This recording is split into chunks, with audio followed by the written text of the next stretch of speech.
Assalamualaikum warahmatullahi wabarakatuh.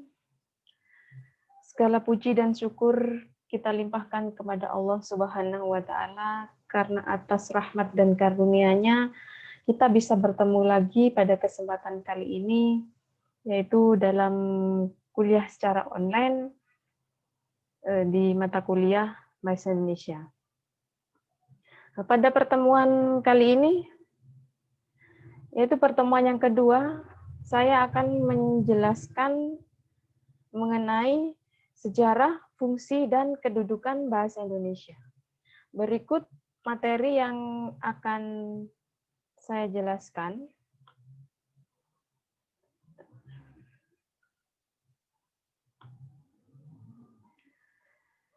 Sejarah, fungsi, dan kedudukan bahasa Indonesia. Kalau dilihat dari sudut pandang linguistik, bahasa Indonesia adalah salah satu dari banyak ragam bahasa Melayu. Ragam yang dipakai sebagai dasar bagi bahasa Indonesia adalah bahasa Melayu Riau. Pada abad ke-19, bahasa Melayu merupakan bahasa penghubung antar etnis dan suku-suku di Kepulauan Nusantara. Selain menjadi bahasa penghubung antar etnis dan suku-suku, dulu bahasa Melayu juga menjadi bahasa penghubung dalam kegiatan perdagangan internasional di wilayah Nusantara.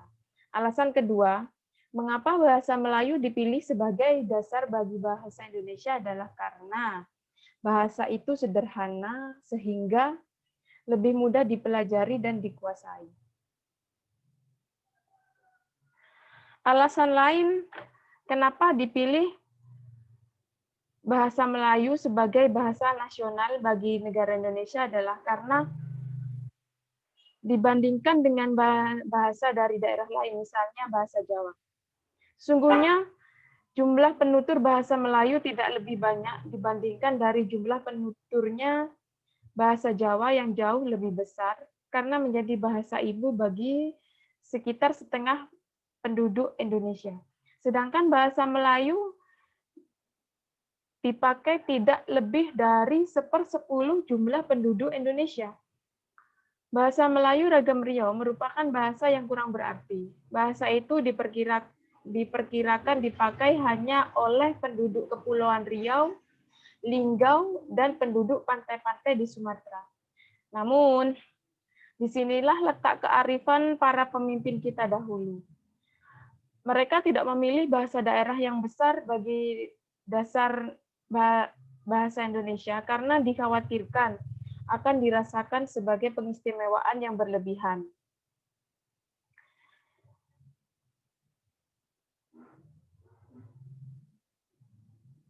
Kemudian selanjutnya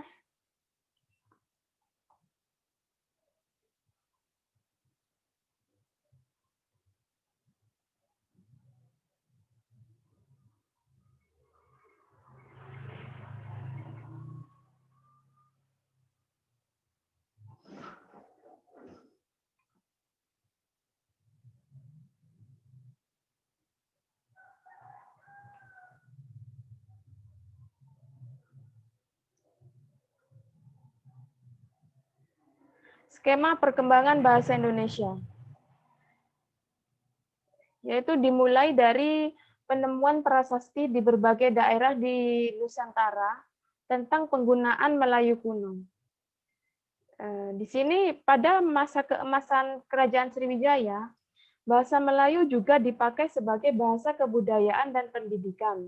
Waktu itu bahasa Melayu dipakai dalam buku-buku pelajaran agama Buddha.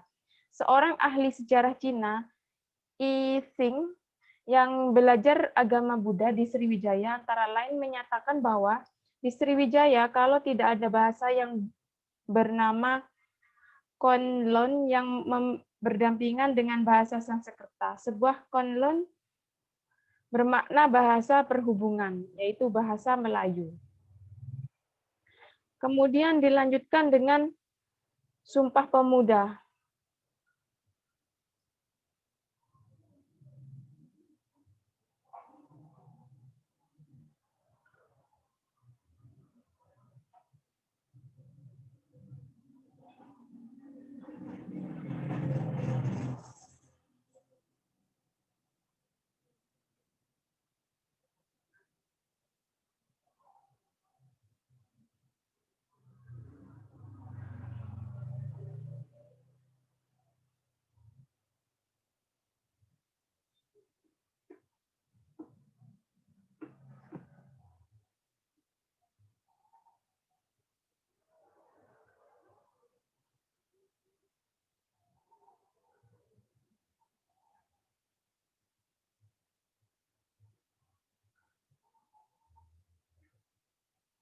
Kemudian Sumpah Pemuda tahun 1928,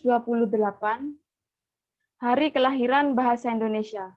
Karena pada tahun 1928, bahasa Melayu mengalami perkembangan yang luar biasa. Pada tahun tersebut, para tokoh pemuda dari berbagai latar belakang suku dan kebudayaan membuat ikrar untuk menetapkan bahasa Indonesia sebagai bahasa persatuan Indonesia. Ikrar ini dicetuskan melalui Sumpah Pemuda. Ikrar Sumpah Pemuda dilakukan karena perjuangan rakyat yang telah dilakukan bertahun-tahun untuk kemerdekaan belum juga berhasil. Sebab utama gagalnya perjuangan mencapai kemerdekaan karena sifatnya masih cenderung masih kedaerahan.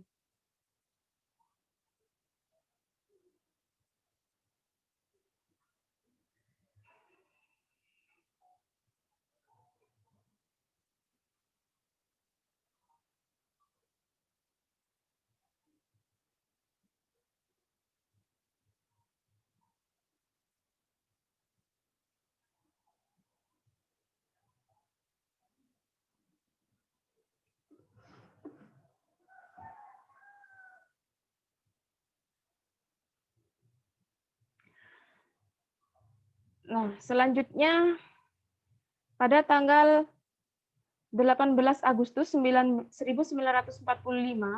bahasa Indonesia masuk dalam salah satu pasal dalam Undang-Undang Dasar 1945, yaitu pasal 36. Setelah kemerdekaan Indonesia, tepatnya pada tanggal 18 Agustus 1945, bahasa Indonesia secara yuridis formal diakui sebagai bahasa resmi negara dan bahasa persatuan bangsa. Kemudian dilanjut tanggal 16 Agustus 1972 diresmikan sebagai penggunaan ejaan Indonesia yang disempurnakan dan menghasilkan bahasa Indonesia digunakan sebagai bahasa nasional dan bahasa Indonesia digunakan sebagai bahasa negara.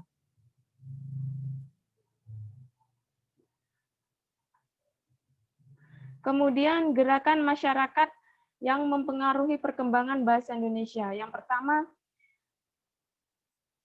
Budi Utomo. Pada tahun 1908, Budi Utomo yang merupakan organisasi sosial politik Indonesia yang pertama berdiri. Dalam organisasi ini banyak kaum terpelajar bangsa Indonesia berkumpul dan menyalurkan aspirasi politiknya.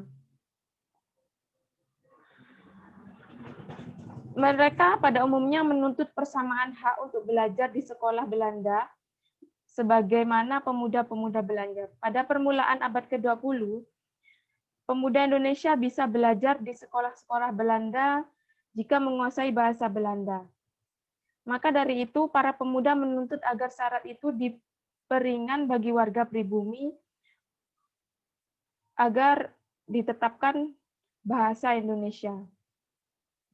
Kemudian Balai Pustaka. Balai Pustaka sendiri didirikan pada tahun 1908, yang mulanya badan ini bernama Komisi for the False Lecture. Pada tahun 1917 namanya berubah menjadi Balai Pustaka. Balai Pustaka ini juga berperan dalam mempengaruhi perkembangan bahasa Indonesia, yaitu memberikan kesempatan kepada pengarang-pengarang bahasa Indonesia untuk menulis karyanya dalam bahasa Melayu. Kemudian memberikan kesempatan kepada rakyat Indonesia untuk membaca hasil ciptaan bangsa dalam bahasa Melayu, yang kemudian menciptakan hubungan antar sastrawan, serta yang terakhir mempengaruhi perkembangan bahasa Melayu, sebab di antara syarat-syarat yang harus dipenuhi oleh karangan yang akan diterbitkan ialah tulisan yang disusun dalam bahasa Melayu yang baik. Kemudian yang ketiga, Sumpah Pemuda. Kongres Pemuda yang paling dikenal ialah Kongres Pemuda yang diselenggarakan pada tahun 1928 di Jakarta. Bagi bahasa Indonesia, momentum ini sangat berpengaruh karena mulai saat itu bahasa Indonesia memiliki bahasa persatuan, yaitu bahasa Indonesia. Peristiwa Sumpah Pemuda ini dianggap sebagai awal lahirnya bahasa Indonesia yang sebenarnya. Karena sejak saat itu, bahasa Indonesia menjadi media dan sebagai simbol kemerdekaan bangsa.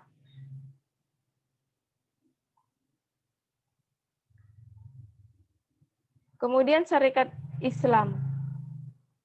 Gerakan Sarekat Islam atau yang disingkat dengan SI yang berdiri pada tahun 1912 memiliki arti penting bagi perkembangan bahasa Indonesia. Yaitu Sarekat Islam yang pada awalnya hanya bergerak di bidang perdagangan, kemudian berkembang menjadi gerakan sosial politik. Sejak berdirinya SI bersifat non-kooperatif dengan pemerintah Belanda, untuk mewujudkan sikapnya itu, para tokoh dan anggota SI tidak pernah mau menggunakan bahasa Belanda. Mereka menggunakan bahasa Indonesia dalam berkomunikasi, baik pada situasi resmi maupun pergaulan sehari-hari. Gerakan SI ini pendukung utama penggunaan bahasa Indonesia jauh sebelum Sumpah Pemuda dilaksanakan.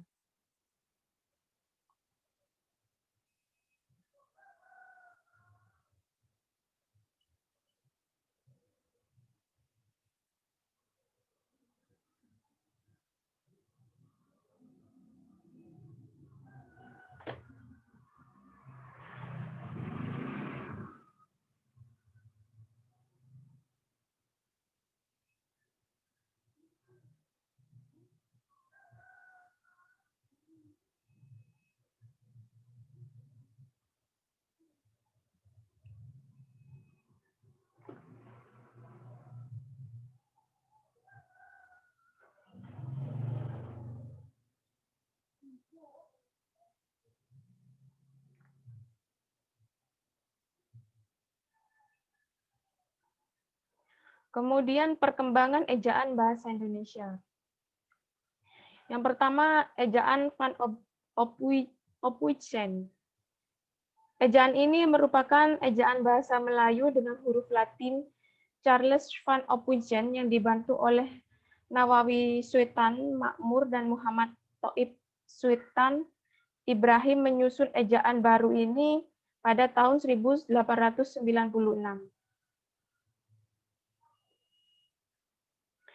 Ciri-ciri dari ejaan ini yaitu huruf I membedakan antara huruf I sebagai akhiran dan karenanya harus disuarakan tersendiri dengan diftong seperti mulai dengan ramai. Juga digunakan untuk menulis huruf Y seperti dalam misalnya Surabaya.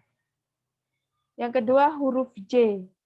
Untuk menuliskan kata jang, dibaca yang, pajah dibaca payah, sajang dibaca sayang, dan sebagainya. Yang ketiga, huruf O. Untuk menuliskan kata-kata guru yang dibaca guru, itu, Umar. Keempat, tanda diaktik seperti koma, ain, dan tanda trema. Untuk menuliskan kata-kata makmur, akal, tak, pak, dan sebagainya. Kemudian ejaan Republik. Ejaan Republik ini diresmikan pada tanggal 19 Maret 1947 menggantikan ejaan Van Ophuijsen. Ejaan ini juga dikenal dengan nama ejaan Suwandi karena dibuat oleh sebuah tim yang dipimpin Mr. Suwandi.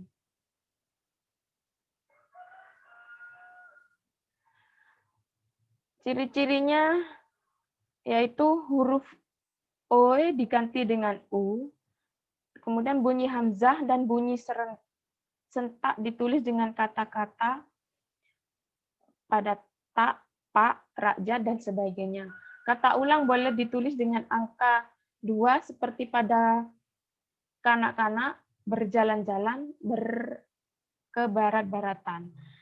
Kemudian awalan di dan kata depan di kedua-duanya ditulis serangkai dengan kata yang mendampinginya. Kemudian ejaan Melindo, yaitu Melayu Indonesia. Konsep ejaan ini dikenal pada akhir 1959. Perkembangan politik yang kurang baik selama tahun-tahun berikutnya menjadikan ejaan ini tidak jadi digunakan. Kemudian ejaan bahasa Indonesia yang disempurnakan.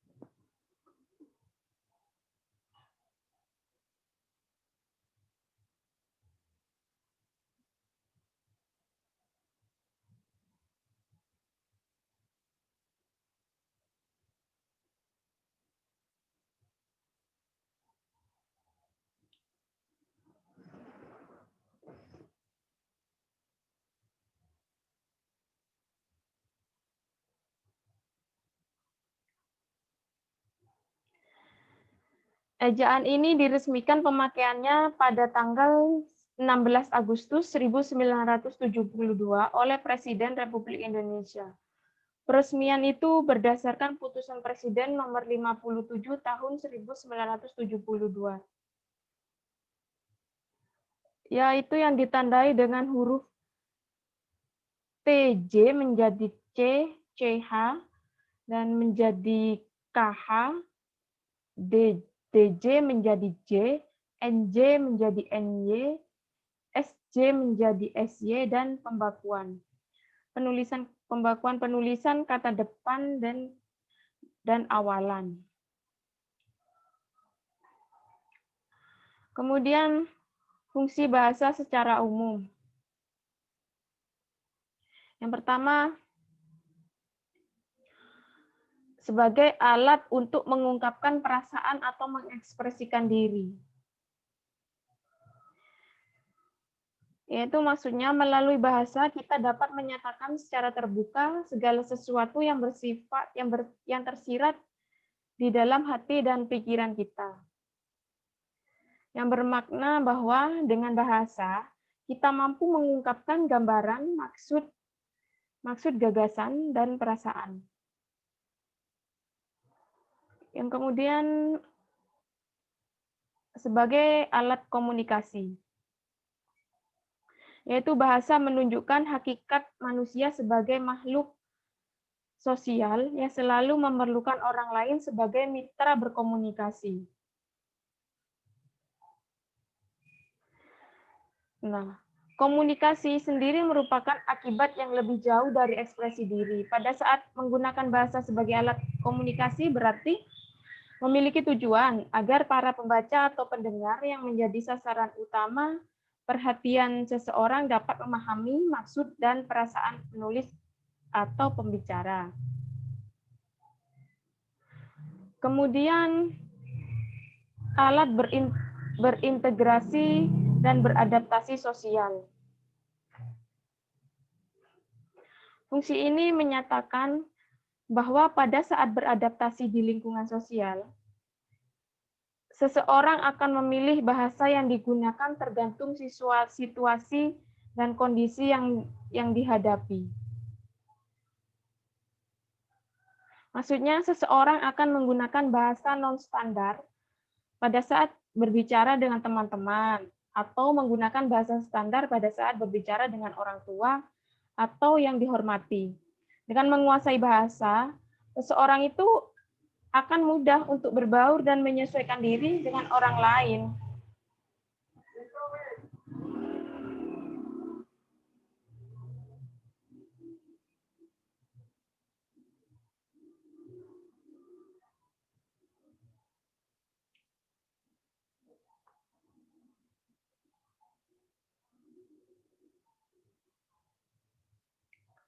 Kemudian, bahasa sebagai alat kontrol sosial.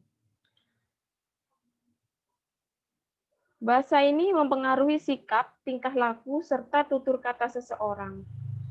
Karena kontrol sosial dapat diterapkan pada diri sendiri dan masyarakat.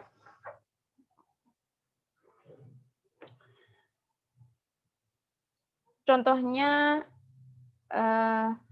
menggambarkan fungsi sebagai alat kontrol sosial yang sangat mudah kita terapkan adalah sebagai alat pemendam rasa marah, yaitu dengan cara menulis, merupakan salah satu cara yang efektif untuk meredakan rasa marah kita. Kemudian, fungsi bahasa secara khusus. Yang pertama, mengadakan hubungan dalam pergaulan sehari-hari. Karena sebagai manusia adalah makhluk hidup yang tak lepas dari hubungan komunikasi dengan makhluk sosialnya. Komunikasi yang berlangsung dapat menggunakan bahasa formal atau bahasa non-formal.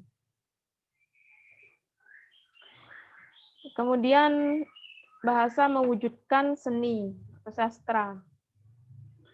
Maksudnya, bahasa dapat digunakan untuk mengekspresikan perasaan melalui karya seni sastra seperti syair, puisi, cerita, dan lain-lain. Dalam hal ini, diperlukan pemahaman yang mendalam agar bisa mengetahui makna yang ingin disampaikan. Kemudian yang ketiga, bahasa mempelajari bahasa kuno. Maksudnya dengan mempelajari bahasa kuno, akan dapat mengetahui peristiwa atau kejadian di masa lampau. Manusia perlu melakukannya untuk mengantisipasi kejadian yang mungkin atau dapat terjadi kembali di masa yang akan datang. Atau hanya sekedar memenuhi rasa keingintahuan tentang latar belakang dari suatu hal. Misalnya, untuk mengetahui asal dari suatu budaya, dapat ditelusuri melalui naskah kuno atau penemuan prasasti-prasasti. Kemudian fungsi yang keempat, mengeksploitasi ilmu pengetahuan dan teknologi. Pengetahuan yang dimiliki oleh manusia akan selalu didokumentasikan supaya manusia lainnya juga dapat mempergunakannya dan melestarikannya demi kebaikan manusia itu sendiri. Kemudian, fungsi bahasa Indonesia berdasarkan tujuannya. Yang pertama, fungsi praktis, yaitu bahasa digunakan sebagai komunikasi dan interaksi antar anggota masyarakat dalam pergaulan hidup sehari-hari.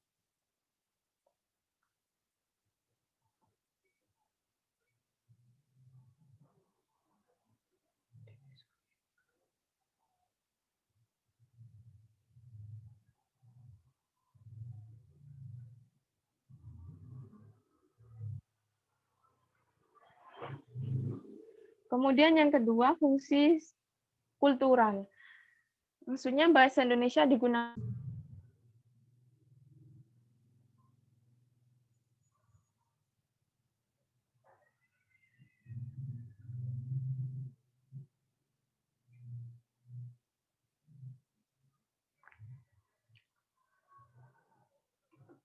Kemudian fungsi yang ketiga, fungsi artistik. Bahasa digunakan sebagai alat untuk menyampaikan rasa estetis keindahan manusia melalui seni sastra. Dan fungsi yang keempat, yaitu fungsi edukatif. Bahasa digunakan sebagai alat menyampaikan dan mengembangkan ilmu pengetahuan dan teknologi. Yang terakhir, fungsi yang kelima, itu fungsi politis. Merupakan bahasa yang digunakan sebagai alat untuk pusatkan bangsa dan untuk menyelenggarakan administrasi pemerintahan.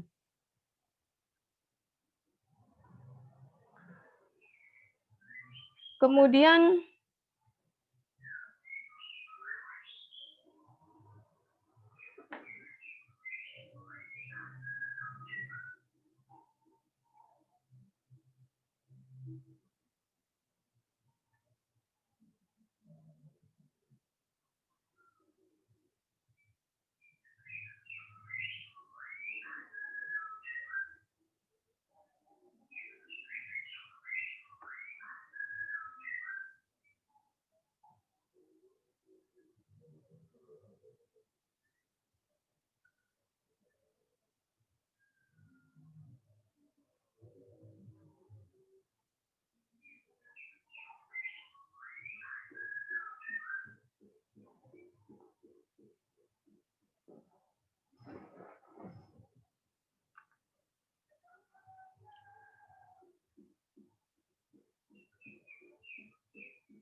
Kemudian kedudukan bahasa Indonesia, yang pertama kedudukan bahasa Indonesia sebagai bahasa nasional.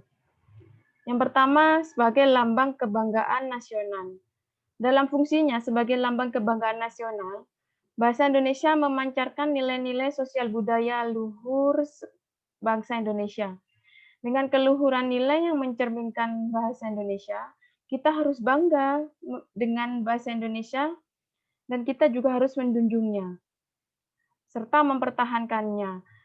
Sebagai realisasi kebanggaan kita terhadap bahasa Indonesia, kita harus memakainya tanpa ada rasa rendah diri, malu atau acuh tak acuh, dan juga kita harus memakainya dengan memelihara dan mengembangkannya.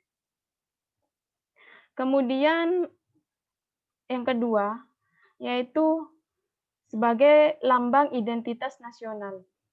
Dalam fungsinya, sebagai lambang identitas nasional, bahwa bahasa merupakan lambang bangsa Indonesia. Ini berarti dengan bahasa Indonesia akan dapat diketahui siapa kita, yaitu sifat dan watak kita sebagai bangsa Indonesia. Karena fungsinya yang demikian itu, maka kita harus menjaganya dengan cara ciri kepribadian kita tidak tercermin di dalamnya. Jangan sampai bahasa Indonesia ini tidak menunjukkan gambaran bangsa Indonesia yang sebenarnya. Kemudian fungsi yang keempat, kedudukan yang keempat adalah alat pemersatu berbagai masyarakat yang berbeda-beda latar belakang, sosial, budaya, dan bahasanya. Dengan fungsi sebagai alat pemersatu ini, kemungkinan masyarakat Indonesia yang beragam latar belakang sosial budaya dan berbeda-beda bahasanya dapat menyatu dan bersatu dalam kebangsaan, cita-cita, dan rasa nasib yang sama. Dengan bahasa Indonesia, bangsa Indonesia merasa aman dan serasi hidupnya sebab karena tidak merasa bersaing, tidak merasa lagi dijajah oleh masyarakat suku lain.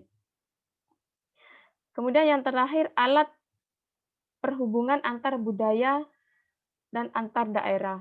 Dengan fungsi sebagai alat perhubungan antar budaya dan antar daerah, bahasa Indonesia sering kita rasakan manfaatnya dalam kehidupan sehari-hari.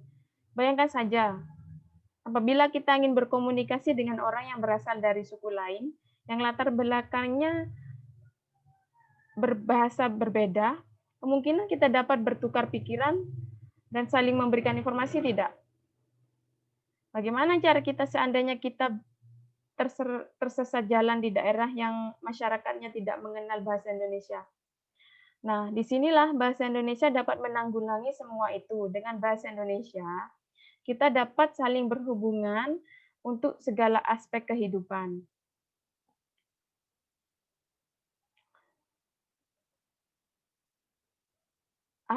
Akhirnya, apabila arus informasi antar kita meningkat, berarti akan mempercepat peningkatan pengetahuan kita. Apabila pengetahuan kita meningkat, berarti tujuan pembangunan akan cepat tercapai. Kemudian, kedudukan bahasa Indonesia sebagai bahasa negara.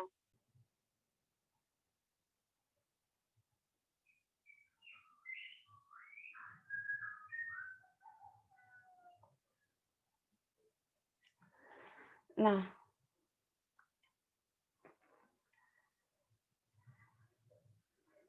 yang pertama, bahasa resmi negara. Dalam fungsinya, bahasa resmi, bahasa Indonesia digunakan sebagai bahasa pengantar dalam komunikasi resmi, seperti dalam pidato presiden di hadapan rakyat dalam bahasa Indonesia. Adalah perwujudan kedudukan bahasa Indonesia sebagai bahasa resmi. Kemudian, penggunaan bahasa Indonesia dalam buku-buku di sekolah adalah perwujudan fungsi bahasa Indonesia sebagai bahasa resmi dalam pembangunan kebudayaan dan pemanfaatan ilmu pengetahuan serta teknologi. Kemudian yang kedua, bahasa Indonesia sebagai bahasa pengantar resmi di lembaga-lembaga pendidikan. Kemudian yang ketiga, bahasa resmi dalam perhubungan tingkat nasional untuk kepentingan perencanaan dan pelaksanaan pembangunan serta pemerintah. Kemudian yang terakhir, bahasa resmi di dalam pengembangan kebudayaan dan pemanfaatan ilmu teknologi.